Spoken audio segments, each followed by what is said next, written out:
Hey, everybody. Morning, Matthew. Morning, Teepa. So, we got a question about what do we do when somebody who's living with Lewy body sees somebody who really scares them? Now, there are two possible scenarios. And there is someone like in a parking lot, and the person becomes really fearful of them and thinks there's somebody who's going to stalk them or hurt them or do something to them. Or they're seeing someone who isn't there to us. I mean, it's a visual disturbance and it's a visual kind of scary thing. And it's not present as far, I mean, there's no one there. So we know there's no one there from our perspective, and the person is clearly seeing them. So we're going to just pick one right now. And if it doesn't work, then we can come back for the other. Okay. So let's go with the parking lot, because that was actually an experience that Lauren and I had. We were hiking in California and we had come back to the parking lot and we were getting ready to get in the car, and a younger man with a walking stick and a woman were there. He had long sort of hair and he had some teeth damage or something. And so they got out of their car about the time we were getting in ours, and we were about 3 cars over. And Lauren became absolutely terrified that this guy was a stalker. And so she was like, she panicked and she froze. And I said, Lauren, what's up? She goes, see him? You see him?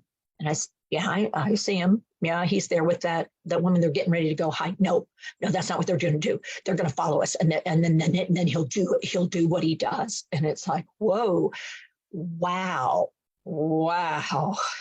So right away, Matthew, what have I set us up to talk about here for a second? Yeah. So in this moment, how we can now shift into that support starting off with that wow, that recognition and coming up to where Lauren is in that moment. Mm-hmm. This is serious. This is really serious. What did I not do that people might be tempted to do? I tried. I did say, I think he's just going to go hike, but that didn't go anywhere. So then what? Yeah, people might normally be like, well, no, they're okay. That guy's fine. I'm sure he's just going to go do their thing and it'll be fine. Yeah. Yeah. So I opted not to do that because my experience with Lewy body says, and that will get you nowhere. It just means that they get more frantic because you're not getting it. Yeah. So I said, okay, all right, let's get in the car. Let's lock the doors. I am so sorry. Wow. I mean, I had no idea because he looks weird. I mean, what about him made you think that, what's making you believe that he's after us? Well, did you see how he looked at us? Did you see how he looked at us? Huh. I didn't, to be honest. I mean, he said hi and he said, how was it? And I said, it was hard. And it sort of seemed that's when your brain went, this is not okay. He's not okay. Yeah. And do you have any idea what about him made you think that? So where am I going now, Matthew? Yeah. So now you're exploring what it is that Lauren's locked in on and what part. But what did I do first? So you said, you were curious. You asked. I said, let's get in the. Oh, yeah. Oh, you totally skipped yes, that, no, yeah. Well, yeah, I'm so locked in. I'm locked into the conversation. Yeah. Yeah. So you had to get somewhere safe because outside of the car or where you were at wasn't safe. So the now place had to change first. Place. Yes. I can't do the programming till we do the place and the person, because that person in that place was scary. Yeah. And she couldn't have listened to me or paid any attention to me if we were outside the car. So we had to get in the car and lock the doors. Yes. Press the lock so that we were safe in the car. He couldn't get in the car at us. So no matter what, we were in a safer space. Yeah. Okay. Which I would imagine the visual of him is now, you can't really see him. I'm sure he was moving and doing his thing. Yeah, he was. They were going up the trail by then. Yeah. Okay. So the trail unfortunately curved around and went in front of us. But, they were heading up the trail, but he did look back. Pretty much at the wrong time for me. But what was I doing with Lauren then when we were in the car?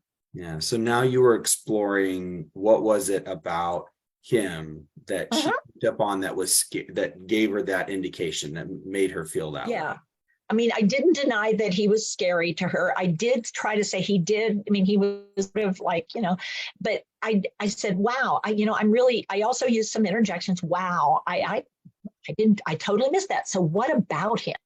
And tried to now move into the thinking brain, to get her thinking brain engaged and talking to the occipital lobe and talking to the temporal lobe, trying to scope out what about this guy. And I know that my friend has done a lot of traveling by train, did some hiking and backpacking, has probably gotten herself into shady places over the course of her lifetime because she was in public health. I mean, she did public health.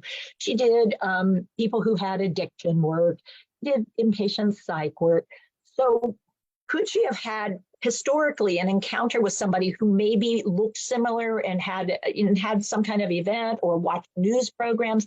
That's the tricky part about Lewy body. Yeah. And some other dementias. Yeah. Yeah, very much so. Those past experiences and making a connection in the moment to some of those pieces. Yeah. Yeah. So I had to, I was working hard, and she goes, I can't tell you what it is, but he is dangerous. I'm just going to tell you, he's going to try to follow us. And I said, well, tell you what, let's get out of here. Because when she gives me that feedback, was there any point in pursuing it further, do you think? No, I think that it's very clear staying there, being close by, or we needed to change the place again needed to change where we were at. So we need to get away from that person, because that person, whether it's history or whether it's realist, whether it's imagined, we got to get out of that space, or I become part of the problem. So then we went somewhere, and what I remember afterward is, it was a hard hike, and Lauren hadn't been out and about much prior to that. And so guess what might have been some of the trigger that she was really, it was a hard hike. She was exhausted. Yeah, that was a lot of out that just happened. Yeah.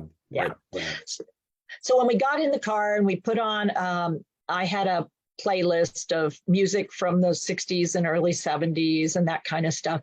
And we started doing that. It eased. I wouldn't say it went away. We had a few days where it popped back up, but we got through it. And what it raised for me is, wow, we need to raise endurance a little bit, or we've got to address this, because she does work and then she has these experiences. It's going to make her not want to do stuff and not want to go out and not want to be with people and not want to. So it's a high risk. So we've got to work through it. But I dealt with the immediate situation. And I think in Lewy body, it's easy to want to do a quick fix rather than really problem solve what's causing that, and then realize, I have a bigger care plan issue. I've got to do some pipes on the bigger issue. But for right now, I've got us through this one without hopefully causing more harm. But I didn't solve what's really triggering this, which is, So any final thoughts, Matthew, on this kind of thing? Well, and I love too, Teepa, how with what you did helped to you and Lauren in that moment be on the same team. Because I've heard often when people are trying to do that, well, no, it's okay. Now I'm a part of whatever that is. You won't admit how dangerous this is. This is not helpful. And the difference that makes. Yeah. So really helpful to see how we can be on the same team with somebody in that moment. And yet I never lied to her. I didn't tell a white lie. I didn't need to lie. All I could say, because the things I did were things that were reducing her distress to some extent, but I never lied about it. Yeah. And I didn't call the police. Because that wasn't part of what I was going to do. I didn't say what I wasn't going to do. I just said, well, we're going to get away from him, get out of here. And she didn't ask me to report it. And I can say, well, let's fill out a report so we know what it is. So talk to me a little bit about what intent you picked up. I mean, we'll have to go back to it maybe because she's not done with it, or maybe she is, and I don't bring it back up. So, all right. That's our message for today for somebody who asks. If you have more questions, or you have a different question, or you have concerns, you have different concerns, let us know. The only way we can do what we do is when you give us some input, because it's a 50-50 deal for moving forward. Till next time, take care with your care, y'all. Thanks, Teepa. Bye, everybody. Thank you, Matthew.